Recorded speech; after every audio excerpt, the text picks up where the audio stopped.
Akhirnya, PSSI resmi merilis daftar 32 pemain timnas Indonesia yang akan menjalani pemusatan latihan di Bali. Pelatih anyar Patrick Kluivert langsung tancap gas. Dua laga penentuan di kualifikasi Piala Dunia 2026 tinggal sebentar lagi, yaitu lawan Cina dan Jepang. Tapi bukan cuma daftar nama yang bikin heboh. Dua pemain baru yang dipanggil langsung mencuri perhatian publik. Siapa saja mereka? Dan apa strategi Kluivert untuk membawa Indonesia lolos ke babak selanjutnya? Tenang, kita bakal bahas satu persatu dengan gaya santai tapi tajam. Stay tune ya bro, sis. Kita mulai dari penjaga gawang. Di posisi ini, Kluivert nggak banyak neko-neko. Tapi ada kombinasi unik antara pengalaman dan darah segar. Yang pertama, ada Martin Paes. Kiper FC Dallas ini memang lagi top perform. Meski absen lawan Cina nanti karena akumulasi kartu, dia tetap dipanggil. Artinya, Kluivert percaya banget sama kualitasnya buat laga krusial lawan Jepang. Kemudian yang kedua, ada Emil Odero. Nah, ini dia yang paling ditunggu. Kiper Serie A, pengalaman di Eropa, dan baru saja resmi jadi warga negara Indonesia. Momen debutnya bisa terjadi lawan Cina. Kalau tampil bagus, bisa jadi kiper utama ke depan. Kemudian yang ketiga ada Hernando Ari. Anak muda dari Persebaya ini udah jadi langganan. Biarpun masih muda, nyalinya gede. Udah pernah tampil di SEA Games, Piala Asia, dan pertandingan penting lainnya. Selanjutnya yang keempat ada Nadeo Argawinata. Veteran di Liga 1 yang masih konsisten ini, pengalamannya tetap dibutuhkan. Apalagi buat jaga atmosfer di ruang ganti. Lalu yang kelima ada Reza Arya. Ini dia wajah baru, kiper muda PSM Makassar yang lagi naik daun. Statistiknya musim ini keren, 44 penyelamatan, 3 clean sheet dari 17 pertandingan. Layak banget dapat kesempatan. Di sektor pertahanan, Kluivert memanggil pemain-pemain yang bisa main fleksibel dan kuat duel di udara. Ada nama-nama yang udah nggak asing, tapi juga ada beberapa wajah baru yang layak disorot. Yang pertama ada Justin Hapner, main di Belanda. Muda, tinggi, dan kuat.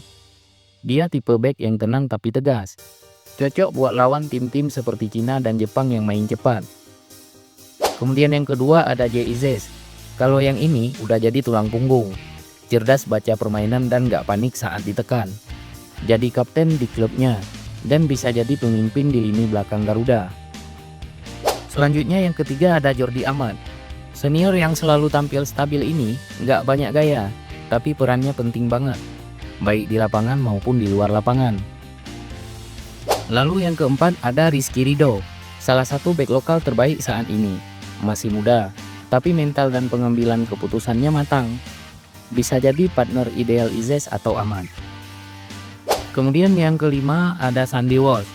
Multifungsi banget ini, bisa main sebagai bek kanan, bek tengah, bahkan wingback. Tipe pekerja keras yang gak banyak drama. Selanjutnya yang keenam ada Nathan Joan. Bek kiri modern yang rajin naik turun, cocok buat strategi build up dari bawah. Lalu yang ketujuh ada Saint Patinama. Baru saja sembuh dari cedera, tapi langsung dipanggil. Bukti dia masih masuk rencana utama pelatih. Lalu yang kedelapan ada Pratama Arhan. Lemparan jauhnya tetap jadi senjata mematikan. Tapi musim ini dia jauh lebih disiplin dan fokus bertahan. Selanjutnya yang kesembilan ada Kevin Dix, pemain yang bisa main di kanan, kiri, atau tengah. Salah satu pemain paling berpengalaman dari segi menit bermain di Eropa. Lalu yang ke-10 ada Dean James. Inilah nama baru yang langsung bikin penasaran. Pemain Go Ahead Eagle ini baru saja jadi WNI dan langsung nyetel. Disiplin, tenang, dan tahan banting. Lanjut ke lini tengah. Kluivert kelihatan pingin kombinasi pekerja keras, gelandang kreatif, dan playmaker elegan. Yang pertama ada Ivar Jenner. Tenang, stabil, dan tahu kapan harus tahan bola atau langsung kirim ke depan. Dia adalah gelandang bertahan modern. Kemudian yang kedua ada Tom Haye, wajah baru yang langsung nyetel, umpan-umpannya rapi, visi bermainnya bagus, bisa jadi pengatur ritme di tengah. Lalu yang ketiga ada Joy Pelupesi, Kalau kamu suka pemain kayak Casemiro atau Busquets, Joy ini tipenya. Disiplin, jaga posisi, dan selalu tenang. Kemudian yang keempat ada Rizky Kambuaya. Energi dan semangatnya luar biasa. Sering jadi pembeda saat Garuda butuh pemain yang bisa bawa bola ke depan. Lalu yang kelima ada Marcelo Ferdinand. Si anak muda ini udah kaya pengalaman, kreatif, punya nyali, dan kadang tampil mengejutkan. Salah satu gelandang lokal yang bisa diandalkan. Kemudian yang keenam ada Eliano Renders. Wajah baru yang sangat menarik, cepat, lincah, dan kreatif.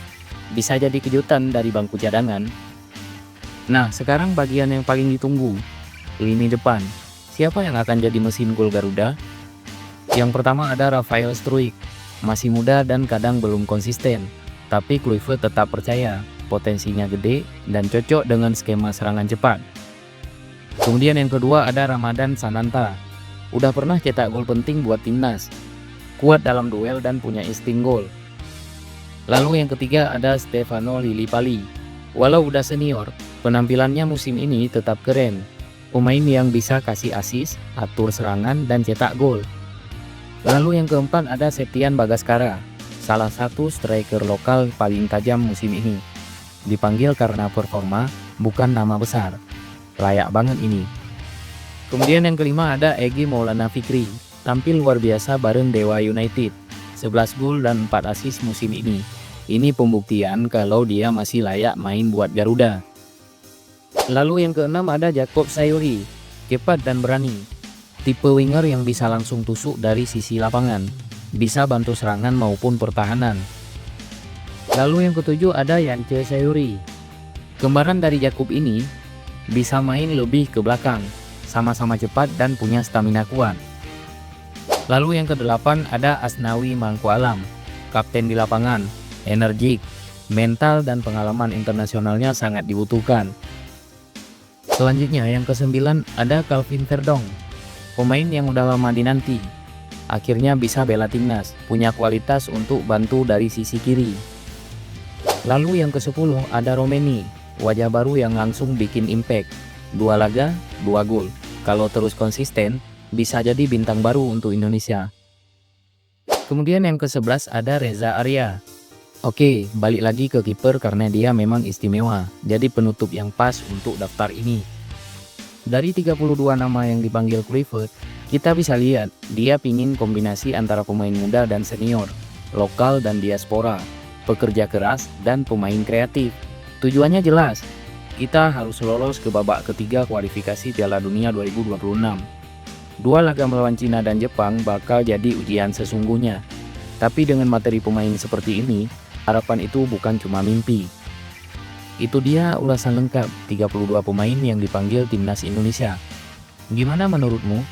Siapa pemain favoritmu? Dan siapa yang bakal jadi kunci kemenangan di liga nanti? Tulis pendapatmu di kolom komentar. Jangan lupa like kalau kamu suka video ini. Dan pastikan kamu subscribe, biar nggak ketinggalan kabar terbaru seputar timnas Indonesia. Sampai jumpa di video berikutnya.